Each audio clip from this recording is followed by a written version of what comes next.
Hi everyone.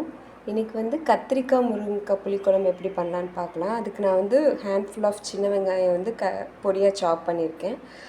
பூண்டு ஒரு 4 பல், ஒரு தக்காளி எடுத்திருக்கோம், பெரிய சைஸ் தக்காளியாக. அப்புறம் ஒரு கொஞ்சம் சின்ன லெமன் சைஸ் புளியை தண்ணியில் சோக் பண்ணி வச்சுருக்கேன். குட்டியாக கட் பண்ணி சால்ட் வாட்டரில் போட்டுக்கலாம், அது கருக்காமல் இருக்கும். மீன்வைல் முருங்கைக்காவையும் குட்டியாக கட் பண்ணிக்கலாம். ஒரு குக்கரில் ஆயில் ஊற்றிட்டு கடுகு உளுந்தம்பருப்பு போட்டுட்டு சீரகம், வெந்தயம், கருவேப்பிலை போட்டுக்கலாம். கொஞ்சம் பெருங்காயம், ஆனியனையும் பூண்டையும் நல்லா வதக்கிக்கலாம்.